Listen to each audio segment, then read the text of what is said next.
Sejam bem-vindos a mais um culto de casais. Eu não tenho dúvida que Deus escolheu este dia, esta noite, para falar aos nossos corações, não o que queremos e que gostaríamos, mas aquilo que precisamos ouvir, para que possamos representá-lo na sua totalidade. Quando Deus quis escolher um modelo na terra para representá-lo, a relação dele com a igreja escolheu o casamento. Por isso que há essa figura de linguagem chamada símile, que tem a palavra como. Então, quando Paulo fala da relação de Cristo com a igreja, em Efésios capítulo 5, versículos 22 e 25, ele usa essa figura de linguagem, essa símile, chamada como. Mulher, seja submissa ao vosso marido, como ao Senhor. Versículo 25. Homem, ame a sua esposa, como Cristo. Então, esta é a nossa métrica. Este é o nosso modelo. Este é o nosso padrão. Não a bagagem que trouxemos para o casamento herdada dos nossos pais. Não. É o modelo chamado Cristo e igreja. O tema da minha mensagem nessa noite é: seu casamento não é de Deus. Amém? Devo uns dois aqui. No final você vai dizer amém. Então diga, eu quero desafiar você. Olha para o cônjuge e aí diga assim: o nosso casamento não é de Deus. Você não vai ter coragem de falar isso, irmão. Teve uns que assim, tipo assim, tu não sabe de quem que eu estou do lado. Então vamos lá, Mateus capítulo 19, versículos 4 até o 6. Mateus 19, você lê um contexto à luz, você entende um texto à luz de um contexto. E um dos problemas da religião é que a religião ela sempre colocou texto sem contexto como pretexto para pôr cabresto nas pessoas. E no contexto desse texto fala acerca de divórcio. O grande problema é que a gente sempre traça um comparativo de limites.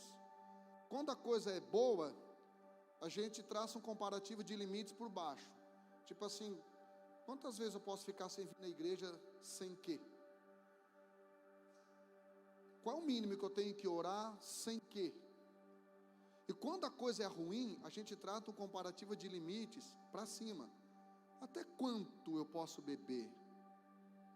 Até quanto eu posso pecar? Sem quê? Até onde eu posso ir sem quê? E isto, irmãos, não é amor. Isto não é relacionamento. Isto é regulamento. E o regulamento, ele só precisa ser forte quando o relacionamento está fraco. Quando o meu relacionamento está forte com a minha esposa e eu vou viajar, ela não passa uma lista de não podes.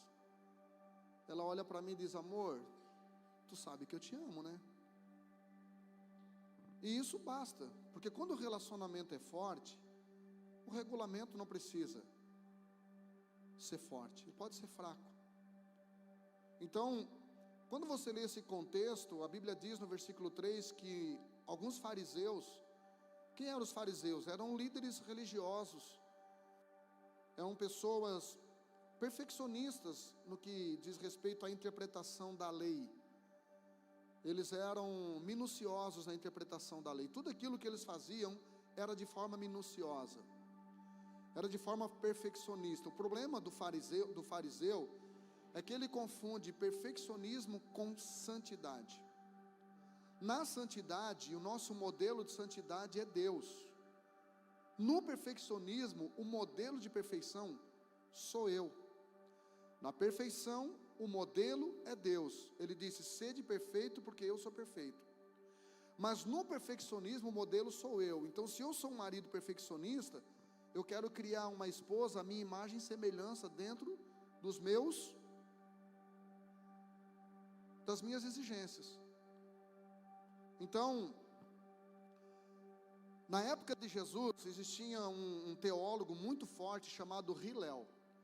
Esse teólogo chamado Hillel, ele defendia a tese de que um homem poderia se separar da sua esposa por qualquer motivo. Por isso que os fariseus chegam para Jesus e perguntam: o homem pode separar, pode dar carta de divórcio, pode dar carta de desquite, por qualquer motivo?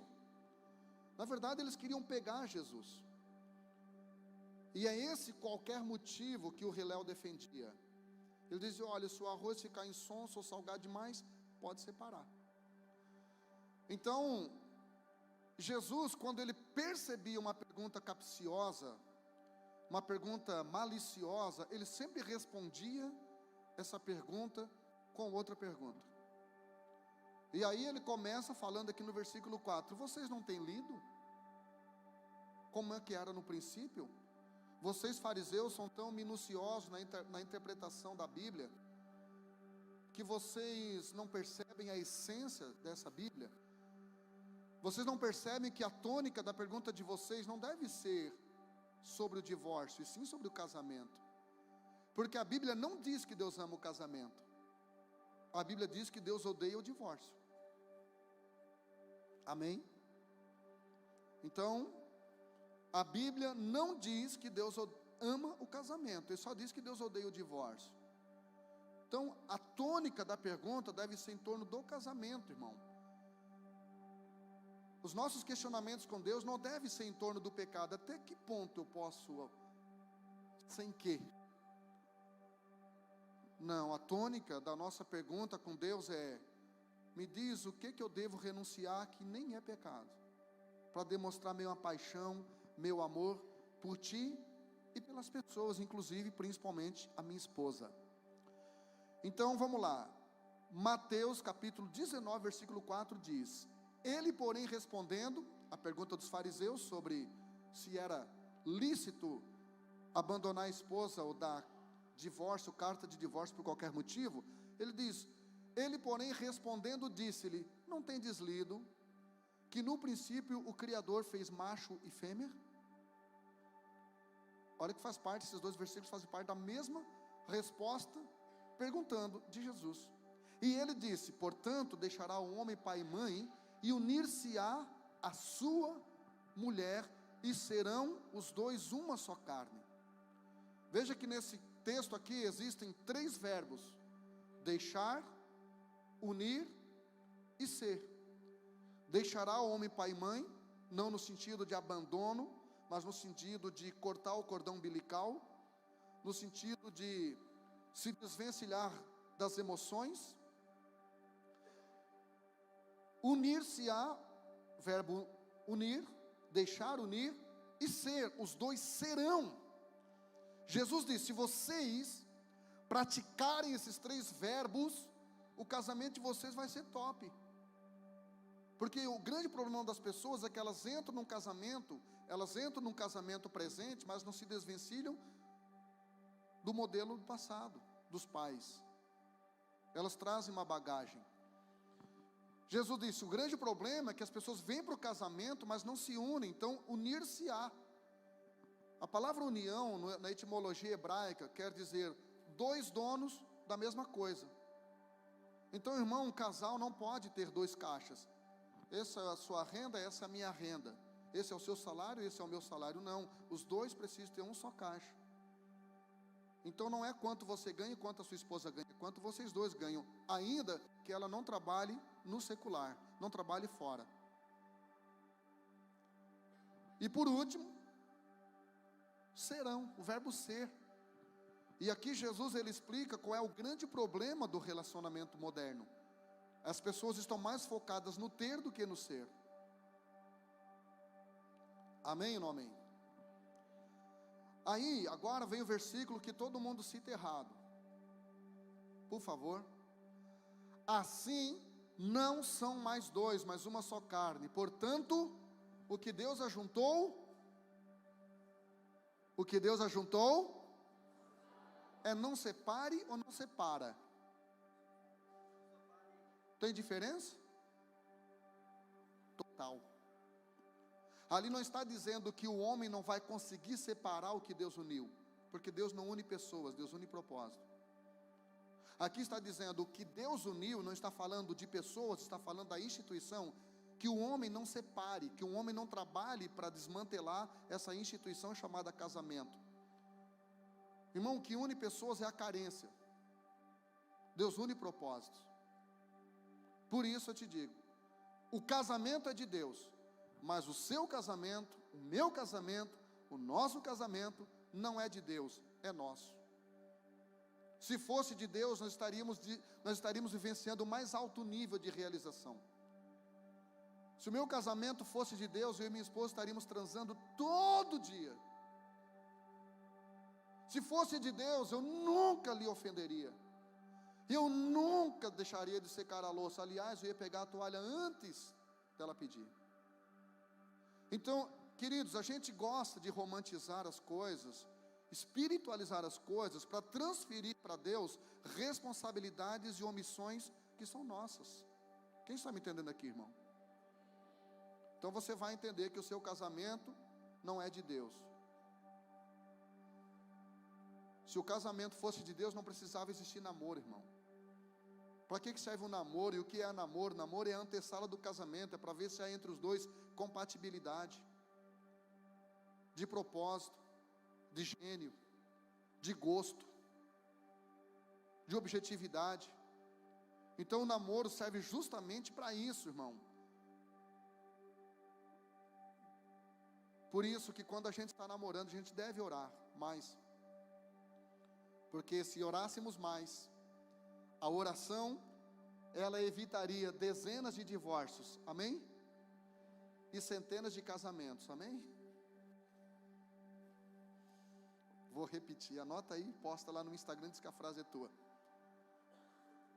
Se nós orássemos mais, antes de casar, e a maioria aqui já não tem mais essa opção, a Amanda tem ainda, e o Diácono. Se nós orássemos mais antes de casar, muitos divórcios não aconteceriam. E muitos casamentos também não aconteceriam. Amém? Diga aí para alguém que está do seu lado, relaxa, irmão, respira, fica tranquilo, você vai sair bem feliz nessa noite. Então, queridos, no processo criativo, Deus criou o homem e a mulher juntos, Gênesis 1:27, no processo criativo. Mas no processo formativo, Deus formou o homem primeiro, amém? Gênesis 2:7, olha aqui para mim. No processo criativo, Deus criou os dois juntos, Gênesis 1:27, façamos o homem segundo a nossa imagem e semelhança, e este homem aqui não é o homem macho, é o gênero humano, homem, antropos. Gênesis 2:7 diz que no processo formativo, Deus formou o homem primeiro, por isso que a responsabilidade primeira é do homem. Por isso que Deus não perguntou para Eva, o que você fez, minha filha? Deus perguntou para Adão, Gênesis 3:9, onde você está? A responsabilidade é do homem.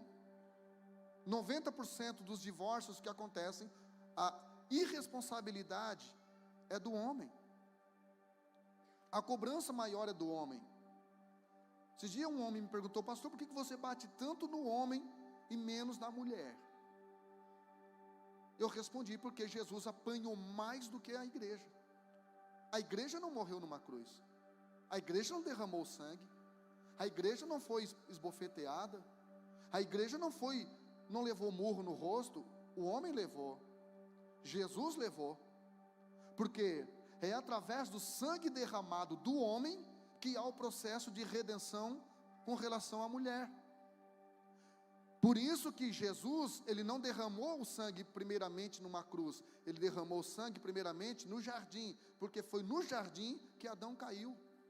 Então antes de Deus redimir o homem, ele redime o lugar onde o homem caiu, onde o homem não honrou, onde o homem não valorizou. Então, deixa Deus formar você, irmão. Deixa Deus trabalhar no seu coração. Se ame, se respeite, do jeito que você é. Deixa Deus trabalhar. Deixa Deus trabalhar no seu cônjuge. Não queira formar um cônjuge à sua imagem e semelhança, a sua imagem e carência, a sua imagem e necessidade. Deixa Deus trabalhar. Deixa Deus trabalhar na vida da tua esposa. Existem coisas que você não vai conseguir mudá-la falando, nem cobrando e nem ameaçando, mas você vai conseguir mudá-la orando. Orando. Então o divórcio, irmão, é o fim da generosidade. Um casal foi se aconselhar com um pastor e disse: pastor, a gente está se divorciando. O pastor olhou para o casal e disse: vocês não são dizimistas, né? O casal perguntou: o senhor pirou? Tudo para pastor é dinheiro? Tudo para pastor é dinheiro? E ele disse: não, estou dizendo para você que vocês não são generosos. Toda pessoa, irmão, a grande maioria das pessoas, a maioria dos motivos do divórcio é a falta de generosidade, é a falta de altruísmo. Perceba, antes de casar, se esse homem é generoso, se esse homem é fiel a Deus. Porque antes da minha esposa entender que eu possa traí-la, ela sabe que eu tenho um compromisso de não trair Deus. Então irmão, se eu não sou nem fiel a Deus, eu não vou ter dificuldade em ser infiel a pessoa, seja quem for. Se eu não consigo ser generoso com aquele que me deu tudo, imagina com aquelas pessoas que eu acho que não tem nada para me oferecer. Então, divórcio tem a ver com falta de generosidade. Casamento, relacionamento, caminha na plataforma da generosidade. Deus amou o mundo de tal maneira que deu. Mas uma pessoa pode dar sem amar. Mas essa é a diferença entre a prostituta e a esposa. A prostituta dá, a esposa se doa. Quem gosta dá, quem ama se doa. Então, o divórcio é o fim da generosidade, onde alguém deixou de depositar em detrimento do outro, só querer sacar. Sabe por que muitas pessoas se divorciam? Porque elas dizem: cansei de só depositar e não tem nada para sacar. Então, não justifica, mas o modelo distorcido herdado dos nossos pais, ou seja, da nossa matriz, afeta a nossa postura comportamental como marido e mulher. Vou repetir. Não justifica, mas a nossa bagagem herdada da nossa matriz, ou seja, dos nossos pais, do casamento dos nossos pais, explica o nosso comportamento como marido e como esposa. Existe uma frase do T.D. Jakes que é muito interessante, eu gostaria que você prestasse atenção. Diz o seguinte: se você soubesse a criança que eu fui, você entenderia o adulto que eu sou. Se você soubesse a criança que eu fui, ou seja, que ambiência eu vivi, que modelos eu tive, isso não justificaria, mas você entenderia o homem que eu sou. Porque a maioria dos nossos bloqueios, dos nossos traumas, das nossas crenças limitantes, são em detrimento do modelo distorcido que tivemos no nosso ambiente, na nossa casa, dos nossos pais. Quem está me entendendo aqui, irmãos? Então, segundo Reis, capítulo 21, versículo 20 e 21, diz assim: e fez Amon o que era mal aos olhos do Senhor, como fizera Manassés, seu pai. Agora olha o texto seguinte: porque andou em todo o caminho em que andara seu pai, e serviu a ídolos. Ou seja, o Amon adorou os ídolos, os deuses que os seus pais lhe apresentaram. Então, se os meus filhos estão percebendo que o meu Deus, que o meu Senhor, não é o Deus vivo, não é o Deus da Bíblia, são esses deuses que os meus filhos irão adorar. Se você soubesse a criança que eu fui, você entenderia o adulto que eu sou. Então, eu estava atendendo alguém recentemente, um garoto bonito, inteligente, uma boa profissão, trabalha na área da odontologia, guri de olho azul, pensa, um guri bonito, educadíssimo, português polido, que estava muito mal, porque ele dedicou 4 anos da vida dele para um relacionamento, que houve uma ruptura recente. E eu disse, no que você acha que você errou? Ele disse, eu acho que eu me doei demais. Eu disse para ele, você tem um problema com a tua paternidade. Você é um órfão de pai vivo. Ele disse, não, pastor, eu sou filho único. Eu disse, aí está o problema. Porque geralmente os pais que têm apenas um filho depositam no filho toda a compensatividade que eles não tiveram por serem filho com muitos irmãos. Eu disse, então, como teu pai, ele só tinha você, ele concentrou tudo em você, a ponto de você não ter aprendido a sofrer e lidar com perdas. Aí eu disse, como é que foi o pai do teu pai? Ele disse, meu pai não teve pai. Eu disse, está explicado. Teu pai tentou compensar em ti aquilo que ele não teve. Ao mesmo tempo que isso é um amor deformado. Por quê? Deformado pelo excesso de amor, porque não houve limites. Quem está me entendendo aqui? Então, o Amon adorou os ídolos que os seus pais lhe apresentaram. Que tipo de Deus eu estou apresentando para os meus filhos?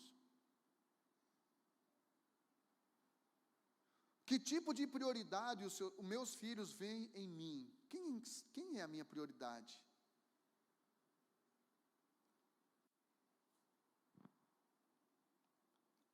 A primeira ordem de Deus dada ao marido foi cultivar a terra. É dessa palavra cultivar que vem a palavra cultuar. Então, quando você cuida da sua casa, quando você trabalha bem, trabalha de forma comedida, não de menos e nem de mais, trabalha com prazer, fazendo bem feito, isso é um culto. Quando você cuida da sua casa, isso é um culto. Gênesis 2:15, olha o que a Bíblia diz, o Senhor Deus colocou o homem no jardim do Éden para cuidar dele e cultivá-lo. Só que quando Adão peca, em Gênesis 3:9, Deus pergunta para Adão, Adão, onde é que você está? Por que Deus pergunta para Adão onde ele estava? Porque o fato de Adão não saber, não reconhecer e não valorizar o lugar onde Deus o colocou, que era um paraíso, fez com que Adão não desse a resposta correta para esse ambiente. Olha aqui para mim.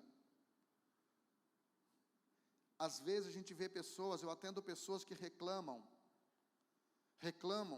da sua casa, reclamam da sua vida, e eu fico olhando para essas pessoas, e eu conheço pessoas que estão orando para ter o que essas pessoas têm. Então, se uma pessoa, ela não reconhece, ela não honra, ela não valoriza o ambiente onde Deus o colocou, ele não vai dar a resposta correta para esse ambiente. Aí no versículo 10 do capítulo 3 de Gênesis, a Bíblia diz que Adão diz assim para Deus, quando eu ouvi os teus passos no jardim, eu me escondi, porque eu estava nu. Aí Deus olha para ele no versículo 11 e diz assim, quem falou para você que você estava nu? Deus estava dizendo, eu não te vejo pelo lado de fora, eu te vejo pelo lado de dentro, então para mim você não está nu. Por isso que a gente pode orar debaixo do chuveiro, irmão. Você consegue entender? Por que Adão teve medo dos passos de Deus? Porque ele não teve obediência à voz de Deus. Deus disse para ele: olha, você honra esse lugar onde eu estou te colocando, porque o meu projeto é que você viva aqui sempre. Ou seja, o projeto de Deus para o seu casamento é que a sua casa seja um jardim do Éden, amém? Não é paraíso. Diga para alguém do lado: não é paraíso. Não aparece a palavra paraíso na terra, irmão, não aparece. As 3 vezes que aparece a palavra paraíso, é sempre no céu. Então, se você quer viver no paraíso, na sua casa, só morrer, você resolve o problema. Todas as 3 vezes que aparece a palavra paraíso, é sempre no céu. Para o ladrão da cruz: hoje mesmo tu estarás comigo no céu. Paulo foi arrebatado ao terceiro, e lá ele viu o paraíso, céu. Então, casamento na terra é jardim, irmão, tem flores, amém? O seu casamento tem flores, mas também tem espinhos. E só crianças não têm habilidade para lidar com espinhos, adultos têm. Então vamos lá. Como Adão não obedeceu à voz de Deus, ele temeu os passos de Deus, porque ele pensou: e agora? Desobedeci, pisei na bola e ele está vindo. O que eu vou fazer? Me esconder, porque eu estou ouvindo um tipo de voz que diz para mim: tu está nu. Eu estou lendo um livro muito interessante chamado Fecha a Matraca. Fecha a Matraca. Eu comprei esse livro achando que ele ia me ensinar a não falar bobagem. Mas esse livro, na verdade, é um treinamento para me ensinar a não pensar bobagem, a não ouvir essas matracas que ficam o tempo todo acusando, o tempo todo exigindo, o tempo todo colocando um peso, uma exigência. Essas vozes, essa matraca que fica o tempo todo cobrando, o tempo todo exigindo, o tempo todo dizendo: cobra da tua esposa, ó, ela não fez isso, ó, ela fez aquilo, ó, cobra de ti. E aí, essa matraca nos torna uma pessoa chata, uma pessoa pesada, irrelacionável e indigesta. E você tem que tomar cuidado, porque quem que falou para você, Adão, que você estava nu? Eu estou falando isso? É Deus que está falando isso? Que voz é essa? Então, quando os cônjuges aprendem a ouvir a voz de Deus, não terão dificuldade de ouvirem a voz um do outro, amém? Seu amém está muito empolgante. Quando eu aprendo a ouvir a voz de Deus, eu não vou ter dificuldade de ouvir a voz da minha esposa. Aliás, eu vou discernir quando ela está sendo usada por Deus ou não. E quando ela não estiver sendo usada por Deus, não significa que ela esteja sendo usada pelo diabo. Às vezes, ela só está tentando me proteger. Quando o seu marido não estiver sendo usado por Deus, não significa, propriamente dito, que ele não esteja sendo usado, que ele esteja sendo usado pelo diabo. De repente, ele só está tentando te proteger. É por isso que eu e minha esposa nunca chamamos a atenção um do outro na frente dos nossos filhos, porque ainda que cometemos alguns exageros, mas esse exagero foi em detrimento do excesso de proteção. Então a gente esperava passar aquela situação e chamava: olha, você se excedeu um pouco, sem roubar a autoridade.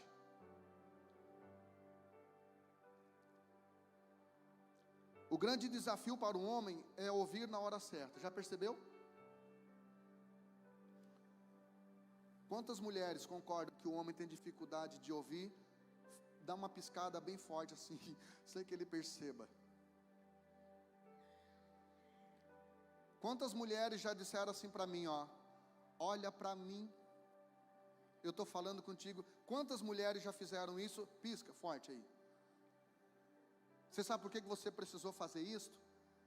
Porque o seu marido tem dificuldade de ouvir, e ele demonstra isso através dos olhos. A mulher percebe quando o marido está mentindo pelos olhos dele, irmão. Ele não encara ela.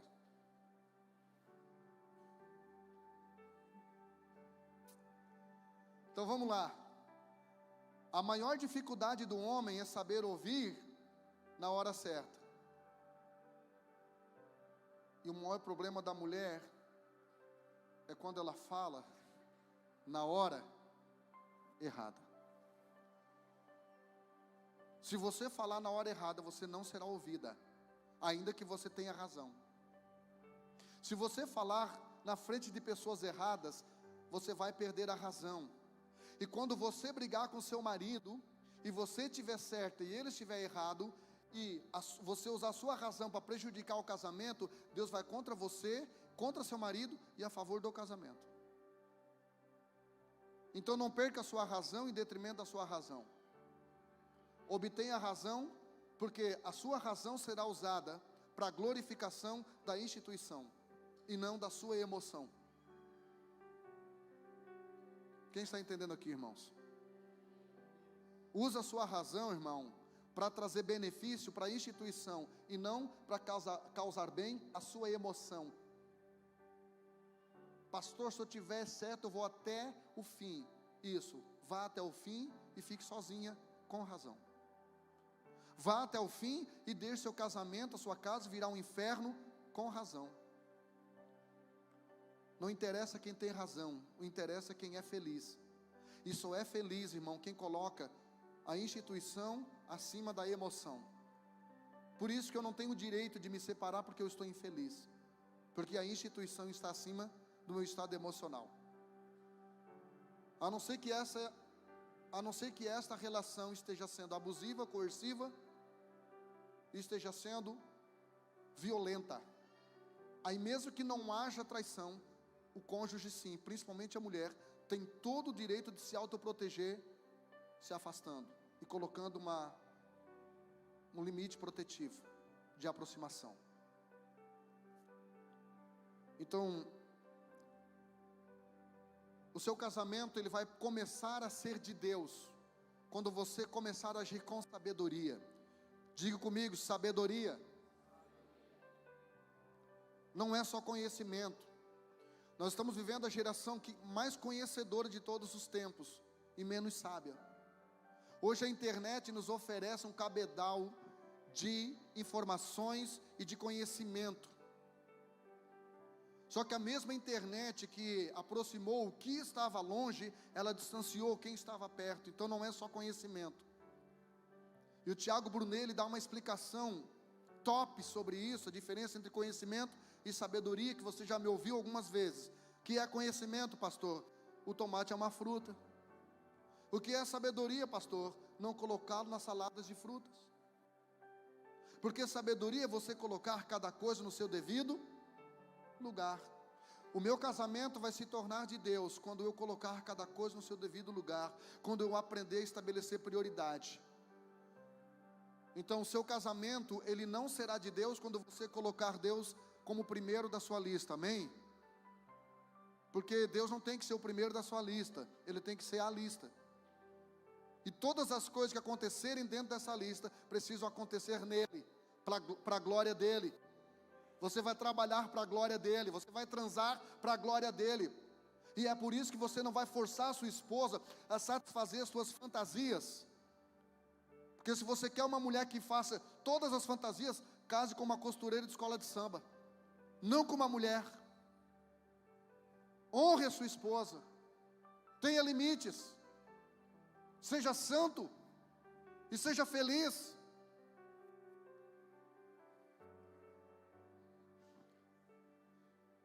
Provérbios 4:7 diz: a sabedoria é a coisa principal. Adquire, pois, a sabedoria, emprega tudo o que possuis na aquisição de entendimento. Augusto Cury tem uma frase bem legal que diz assim: procure a sabedoria e aprenda a escrever os capítulos mais importantes da sua história, nos momentos mais difíceis de sua vida. Como? Com a sabedoria. Provérbios 24:3 diz: com a sabedoria a casa é estabelecida. Com sabedoria. Provérbios 14:1 diz que a mulher sábia edifica a casa, mas a tola derriba essa casa com as mãos. Então proteja, pastor, como é que eu ajo com sabedoria? Protegendo meu coração. Minha esposa tem acesso ao meu coração, amém? Com limite. Porque a partir do momento que eu entregar o meu coração 100% na mão dela, eu vou estar me anulando como pessoa. Que foi o que eu disse para esse garoto que eu aconselhei: você se anulou como homem, simplesmente porque o teu sonho era casar e ter um filho, para que você compensasse tudo aquilo que o teu pai te deu, e você não respeitou o tempo dela. Vê se ela tinha isso como prioridade. E eu não estou falando, irmão, de um velho de 50 anos, igual eu estou falando de um menino de 24 anos de idade, com a vida toda pela frente, mas que precisa sabedoria para administrar o seu coração. Proteja seu coração de sentimentos tóxicos, pois quando o coração do casal adoece, seu casamento dá um AVC, um acidente vascular cerebral.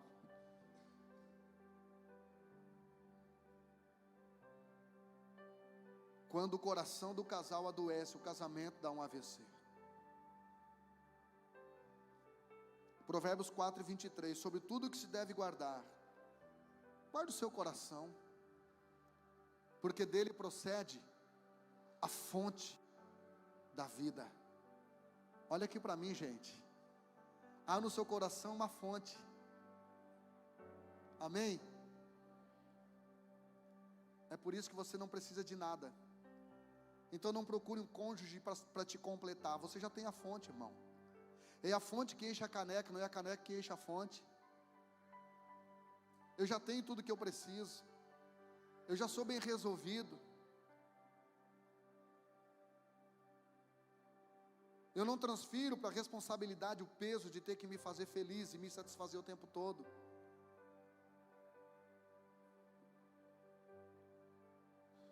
Então aprenda a resolver os problemas. Tem gente que não sabe resolver problema. O órfão não sabe resolver problemas.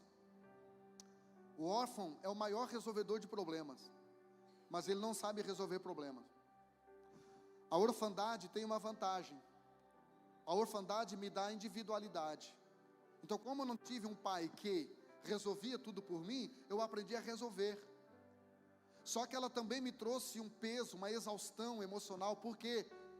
Porque como eu não tinha um pai que resolvia as coisas por mim, eu aprendi a resolver tudo sozinho.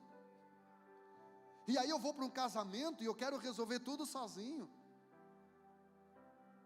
Aí você faz igual o pastor Jean fez, contrata um pintor, pinta as portas de cinza, claro, que eu amo cinza, e vem para o culto. Depois que você chega em casa, as portas são tudo marrom de novo, porque a esposa disse: eu gosto do marrom, por isso que eu casei contigo.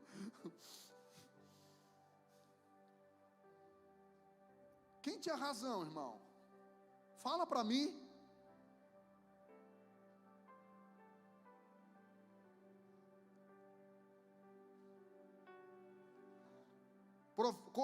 Cantares Salomão 2:15, a Sulamita diz: apanhai-me as raposas e as rapozinhas, porque essas raposas e essas rapozinhas, olha só, grandes problemas, raposas visíveis, e pequenos problemas invisíveis, rapozinhas, destrói a vinha. Fala comigo, vinha.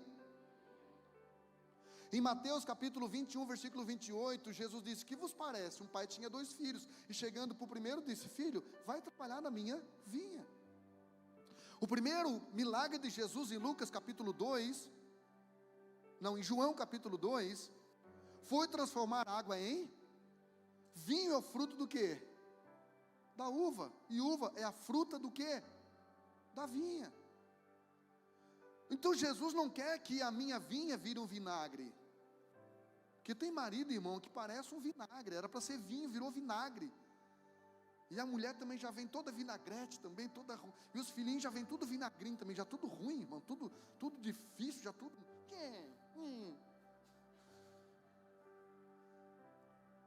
Então, Sulamita disse: gente, me ajudem a apanhar essas raposas, essas rapozinhas, porque a raposa é um animal necrófago. Pastor, o que é um animal necrófago? É um animal que se alimenta daquilo que morreu. Então olhe para o seu cônjuge e diz: não vamos deixar o respeito morrer, meu cheiro. Diga aí, diga. Diga, não deixe o amor morrer. Não vamos deixar o respeito morrer, não vamos deixar o prazer sexual morrer, vamos cuidar da nossa vinha. E se essa vinha já virou água, nós temos um Jesus que transforma água em vinho de novo. Se Ele nos trouxe aqui para ouvir essa palavra, é porque ainda tem esperança para o nosso casamento, tem esperança, o nosso vinagre vai voltar a ser vinho doce, com alegria. Me empolguei agora, achei que era domingo à noite. Então, irmãos, frutos artificiais, com vinhas artificiais, geram uma expectativa, mas não comunicam virtude. Quem aqui tem fruta de plástico em casa? Minha esposa tem umas de vidro, é até mais bonita que a natural. Cria uma expectativa, mas não comunica virtude, porque é artificial. Casamento, gente, tem que haver transparência, tem que haver sentimento, tem que haver entrega. Então saiba que cada milagre da Bíblia teve seu início com um grande problema para ser resolvido. O sucesso de um casamento está na capacidade dos cônjuges aprenderem a resolver problema. Como? Juntos. Estamos juntos. Minha esposa vai fazer uma cirurgia. Algumas irmãs aqui da igreja disseram: pastor, deixa que eu cuido. Não, eu vou cuidar. Se tiver que ficar um ano sem transar, irmão, a gente vai ficar um ano sem transar, na oração, no jejum crente, porque não é isso que me move, não é isso que me trava. O que me trava é a relação, irmão, é a parceria, é o amor.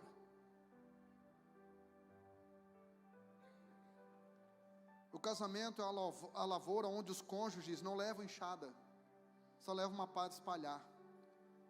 Espalhar amor, carinho, respeito, atenção, cuidado e, acima de tudo, validação. Pastor, o que é validação? É falar das virtudes da pessoa, destacar as virtudes. Eu tenho uma ferramenta que eu uso aqui quando eu atendo o casal, que dá certo, que funciona. Eu que criei essa ferramenta. Eu peço para cada pessoa escrever 3 defeitos seus e 3 qualidades, virtudes do outro. Quando eu digo escreva 3 defeitos, já dela? Não, seu. Dele, pastor? Não, seu. Aí fica. Eu não tenho defeitos. Louvado seja eu, glorificado seja meu nome. Eu devia ter casado comigo. Então a bênção de Deus, irmão, potencializa quem somos, amém? A bênção de Deus potencializa quem somos. Lembra como você chegou na igreja?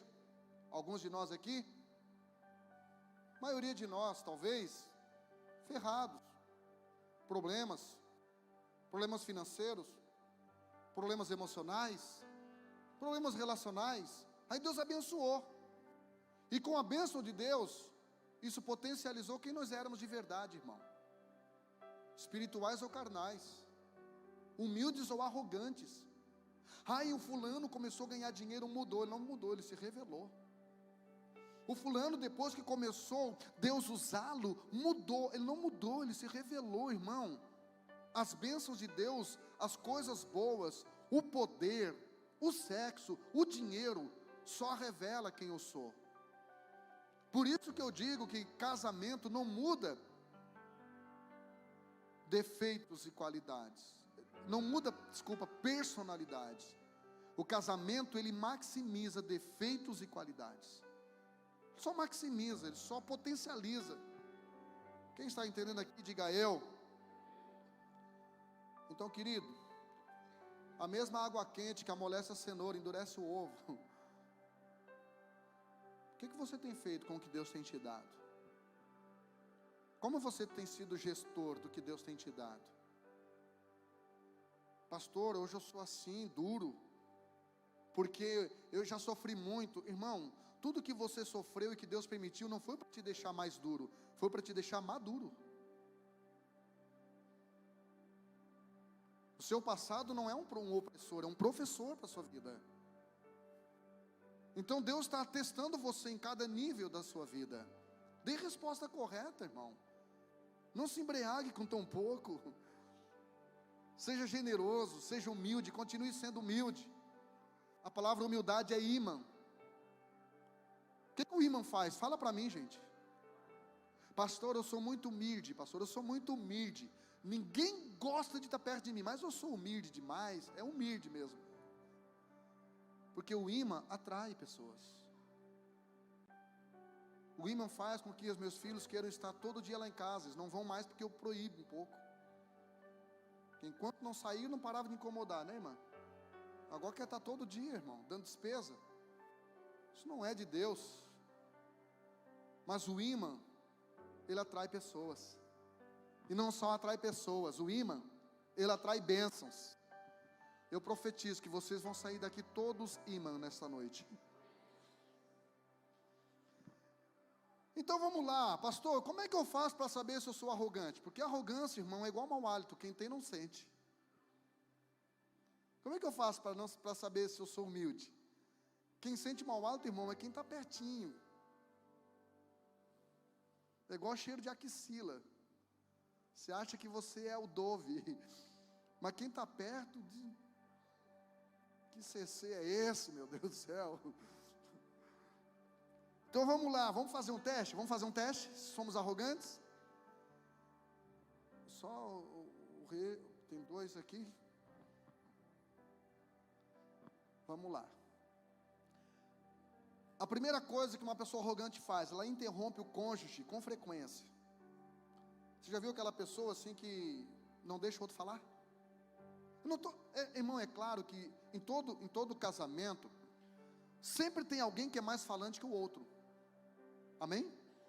Sempre tem alguém que é mais extrovertido que o outro. Não é disso que eu estou falando. Não estou falando de extroversão, estou falando de falta de educação. Estou falando de grosseria mesmo. Tinha um cara, eu sempre conto isso, um cara que ele era muito inteligente, assim, intelectual, e a esposa, mais ou menos, não muito. E sempre que ela falava alguma coisa assim errada, não conjugava o verbo correto, ele chamava a atenção, dizia para ela, uma mulher tão linda e tão burra. Ó, parabéns. E sempre falando isso, tão linda, né? Ela é linda, mas é burra. Um dia estava numa pizzaria e ela diz, ô garçom, vocês servem pizza de bacon? Ele olhou para ela e disse, sou grossa? Não é bacon, é bacon. Tão linda e tão burra. Aí ela levantou. Deixa eu dar um conselho, irmão. Quando tua esposa se levantar, olha no olho dela. Dependendo a expressão facial, você escapa por sua vida. Porque a probabilidade de você ser atingido por objetos voadores não identificados, tipo assim um escarpão, ou coisa do gênero, é muito grande. Ela botou a mão na cintura, olhou para ele assim, daí deu piti, né? Mulher, sabe? Irmão, não mexe que está quieto. Ela olhou para ele e disse, você sabe por que Deus me fez tão linda? E ele, meio assustado, assim, não querendo. Não, ela assim, para você me querer. Porque você só olha a aparência dos outros. E você, mulher, irmão, mulher conversa em tópico, subtópico, introdução, conta uma ilustração. No final ela dá a finalização. Ela disse, tópico 2, sabe por que Deus me fez tão burra? Ele disse, não, para eu te querer. Porque se eu fosse inteligente, eu não teria casado com um grosso cavalo, ignorante igual você. Porque quem fala o que quer. Então vamos lá. O arrogante, ele interrompe o cônjuge com frequência. O arrogante costuma atropelar seu cônjuge, sempre com a expressão, já sei o que tu quer falar. Já sei o que tu ia falar. Nem ela sabia, ele já sabe. Sua dificuldade de ouvir o outro é sua frequente armadilha. Por quê? Provérbios 18:13 diz, quem responde antes de ouvir, isso aí é estutícia, hashtag burrice. Ouça primeiro, escute. Segundo lugar, o arrogante pensa que é superior ao seu cônjuge. seja por se sentir mais experiente, mais sábio, ou pior de tudo, mais humilde. Sua preocupação, na verdade, não é em ser o melhor para servir, mas em ser o maior para se exibir. Terceiro lugar, o arrogante deseja ser o centro das atenções. O arrogante odeia se sentir invisível ou menos notado que o seu cônjuge. Ele não vê o seu cônjuge como sócio e parceiro, mas como concorrente e ameaça. Lembra de Mical? Segundo Samuel capítulo 6, quando Davi está bailando na presença de Deus, na frente da arca, a Mical está numa janela, julgando, condenando, racionalizando, avaliando. Que chato viver num ambiente desse, com uma pessoa dessa, irmão. E a Bíblia diz que por causa disto, os dois discutiram, e a partir dali, a Mical nunca teve filhos, ou seja, se tornou improdutiva, se tornou estéril. E o pior de tudo, 5 capítulos posteriores, o Davi troca ela pela Batseba. Então a arrogância, ela abre espaço para que outras entrem na relação. O que é arrogância, pastor? É quando eu arrogo para mim algo que eu ainda não sei, que eu ainda não sou, que eu ainda não tenho, que eu ainda não faço. O arrogante, ele sempre esconde suas fragilidades. O arrogante é extremamente preocupado com o status. Para isso, tenta manter o foco das pessoas nas suas virtudes, na sua performance, maquiando sempre suas faltas e vulnerabilidades. O arrogante evita a todo custo discutir relações para não expor suas fraquezas. O arrogante adota um perfil antissocial, alegando ser apenas uma pessoa reservada. É que na verdade ela não quer ser confrontada. Uma irmã pediu para a gente visitar a casa dela, para conversar, porque o casamento dele estava sendo destruído. E cheguei lá, marido todo arrogantão, daí pastor, pá. Irmão, eu pago para entrar numa briga dessa, eu pago. Eu chamei ele e disse: o que foi, irmão? Você está cheio da razão por quê? Você acha que eu estou ganhando alguma coisa para estar aqui? Quer que eu vá embora, irmão? Eu vim aqui para não deixar Satanás destruir teu casamento, meu filho.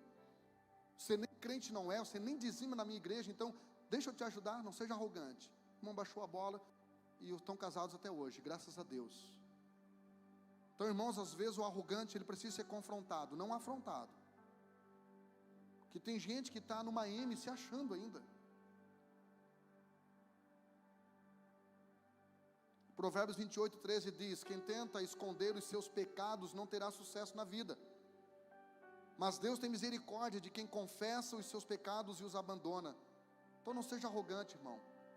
Confesse suas fraquezas, e aí você nunca vai precisar confessar os seus fracassos. Quinto lugar, o arrogante não suporta as diferenças do cônjuge. O arrogante acha que o cônjuge deve ser exatamente como ele, tendo as mesmas opiniões, gostos e comportamento. O arrogante tem dificuldade de conviver com as diferenças e ameaça separar caso essas diferenças perdurem e suas exigências não forem atendidas. Aquilo que mais elogiava no período de namoro vira o maior motivo de críticas no casamento. Então, irmão, pensa, cara, minha esposa me conheceu, você acha que hoje eu sou hiperativo? Imagina, 40 anos atrás. Irmão, pelo amor de Deus, ela me conhecia em cima de um palco. Agora não adianta ela casar comigo e dizer: não seja assim, tu se expõe demais, não dá aqueles pulinhos, não precisa fazer isso. Irmão, não usa o blazer dessa cor de kiwi, cor de abóbora, não, bota um cinzinha. Irmão, vou me sentir um defunto com o terno cinza. Então, quando a gente namora, a gente aceita tudo, e depois que casa, não aceita nada. São dois extremos. Casamento é uma instituição de seres divergentes para um propósito convergente. Foi por isso que Jesus casou contigo, meu lindo. Você é completamente antagônico a Jesus. Ele é santo, e nós? Ele é humilde, e nós? Ele é bom, e nós? Quem concorda que é ruim, além de mim? Quem aqui já pensou em achar dinheiro? Estava numa rua e olhou assim, puxando, olhando, ver se achava. Isso prova o quanto você é ruim, irmão, porque para você achar alguém teve que ir.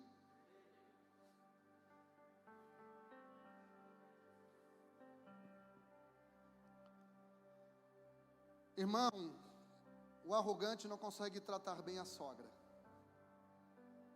Ah, pastora, estava tão bom. Logo a sogra rima com o quê, pastor? Sogra. Para mim rima com obra, irmão. Às vezes obra de Deus, às vezes... Pastor Josué falou uma frase na semana passada que eu achei muito interessante. Um genro ou uma nora que não honra sua sogra está cuspindo no útero de quem a formou, de quem o formou. E outra coisa que ele falou que eu achei muito legal: se sua sogra não faz nada de bom, só no fato dela ter gerado seu cônjuge, ela já fez quase tudo que você precisava. Então, quer conquistar a sua esposa? Ame a mãe dela, respeite a mãe dela, honre a mãe dela. Quer conquistar seus filhos? Respeite a mãe deles, proteja a mãe deles,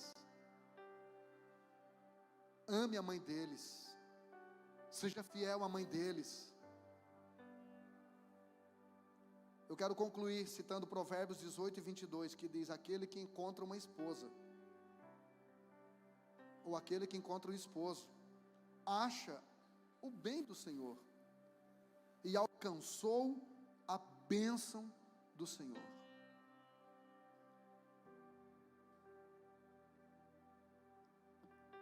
Eu sou privilegiado. Ah, mas pastor, a pastora Márcia, você conhece a minha esposa?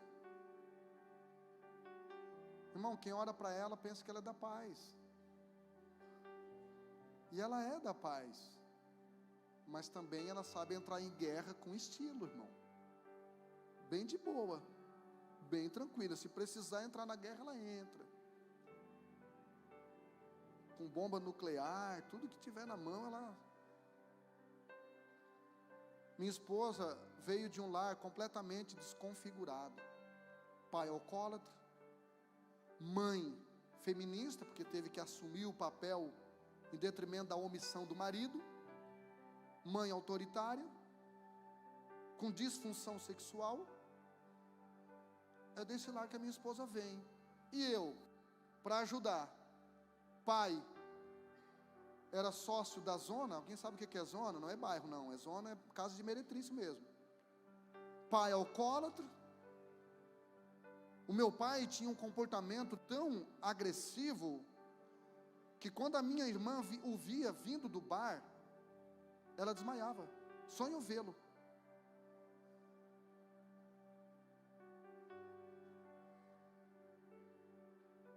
Aí a minha esposa me olhou dançando Michael Jackson, pensou: vai ser rico, vai ser famoso. Eu olhei ela na passarela, ela desfilava, e eu disse: Gisele Bündchen vai ser rica, eu vou só administrar, vou ser o agenciador dela. E a gente une as escovas de dentes e traz essas mochilas para a relação. E aí, para ajudar, a gente casa em janeiro, se converte em fevereiro. Primeira coisa que a religião diz para minha esposa: a partir de hoje tu não tira a sobrancelha, tu não usa calça, tu não usa batom, tu não usa brinco, tu não pinta a unha. Olha, só faltou dizer, tu não depila nem a perna. Eu fiquei 1 ano dormindo de abrigo de moletom, irmão, no verão, numa varanda de 3x5 sem banheiro, sem ar-condicionado, sem ventilador, porque disseram, não pode mostrar canela, crente não usa bermuda.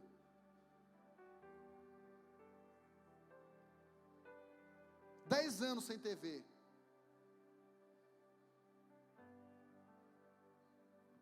Graças a Deus, começamos a ler a palavra. Aquilo que Deus forma, o diabo deforma. A religião reforma, mas a palavra transforma. Não tínhamos um modelo na nossa árvore genealógica, mas tínhamos um modelo que é árvore da vida, videira verdadeira, chamado Jesus. Um Deus que nos transforma naquilo que não tivemos. Um Deus que me transformou no marido que minha mãe não teve e no pai que eu não tive. E foi só Ele. Mérito dEle. Misericórdia dEle. Não tivemos nunca, diga comigo nunca, nunca tivemos esse privilégio que você está tendo, de sentar numa igreja e ouvir uma palavra sobre casamento.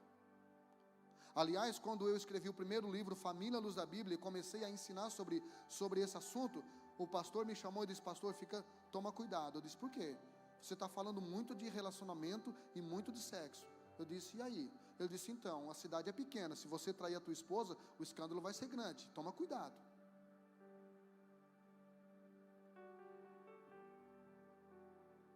Só que eu me permiti deixar Deus fazer na minha vida o que Ele queria fazer. E eu louvo a Deus, eu celebro a sua vida. Num feriado, você sair de casa para estar aqui, para estar ouvindo uma palavra tipo, seu casamento não é de Deus. O seu casamento é seu casamento. Você olhou para ela e gostou do que viu. Você olhou para ele e gostou do que viu. O seu casamento é responsabilidade sua. Não transfira para Deus. O único casamento de Deus que houve na Bíblia e que Deus se arrependeu de ter feito, eu acredito, foi de Adão e Eva. Porque na primeira vez que Eva não quis fazer um pudim para Adão, ele disse, foi a mulher que tu me deste. Deus não paga esse boleto. Você escolheu, agora seja homem.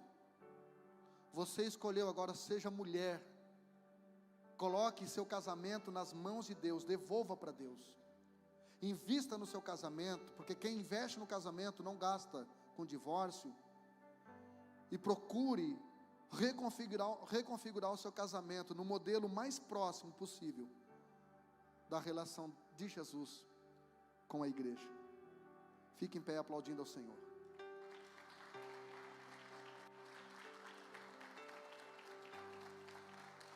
Muito legal, muito obrigado. Esse aplauso com certeza foi para mim. Agora vamos aplaudir a Jesus de verdade, irmão?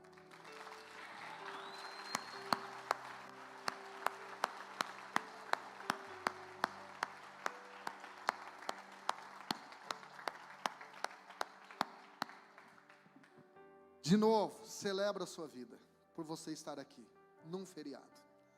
Fique de frente para o seu cônjuge e faça aquilo, irmão, que o seu marido detesta. Olha no olho dele, na baguinha. Já está até rolando uns beijinhos que eu estou vendo daqui, ó. Não se passa. Olha na barga do olho dele. Diga assim para ele e para ela, diga assim, amor, o nosso casamento é nosso, a vida é nossa. Vamos devolver para Jesus, vamos? Fala aí, vamos devolver ele para Jesus, para que a serpente não invada o nosso paraíso e desconfigure e nos arranque os privilégios que Deus está nos dando. Pai, em nome de Jesus, eu quero orar por cada casal. Só Tu sabe o que cada um tem enfrentado. Se eles pudessem sentar comigo naquela sala e falar, abrir o coração. Mas se eles estão aqui, Senhor, é porque o Senhor não desistiu deles. Se eles estão aqui, é porque eles não desistiram deles, embora alguns já estejam cansados, alguns estejam confusos, alguns estejam desanimados, mas não desistiram, vieram a um culto de casais, é porque ainda há uma esperança, ainda há uma expectativa, Senhor. Senhor, muitos desses casais foram massacrados por comportamentos dos filhos, se tornaram exaustos pelo comportamento dos filhos, pela invasão de parentes, pela invasão de parasitas. Pai, em nome de Jesus, eu declaro uma palavra profética. Abençoa-o, Senhor. Há uma esperança para a árvore plantada junto às águas. Senhor, nós repreendemos toda a ação de Satanás, todos os dardos inflamados do maligno. Senhor, os teus filhos não farão parte de uma estatística de divórcio, mas eles farão parte de uma estatística de vitória, de bênção, de milagres, de realização, em nome de Jesus. Em nome de Jesus, eu entrego cada casal em tua presença, eu entrego cada cônjuge em tua presença, eu entrego cada família em tua presença. Que o teu nome seja glorificado através desses casais, e que esses casais representem a relação linda e perfeita que o Senhor tem com a igreja. Em nome de Jesus, pode beijar a noiva.